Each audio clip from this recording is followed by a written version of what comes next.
Test natin tong KP19S. Shoutout kay Sir Arvin.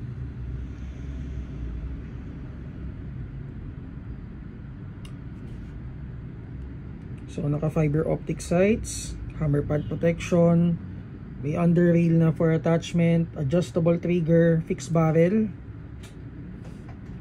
Mag capacity is 26 rounds.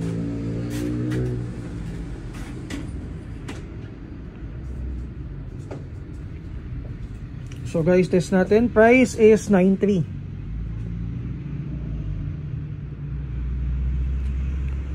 Then threaded yung outer barrel nya. Sige, test natin guys. 346, 340.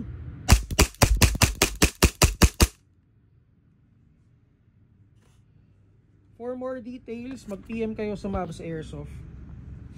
Thanks.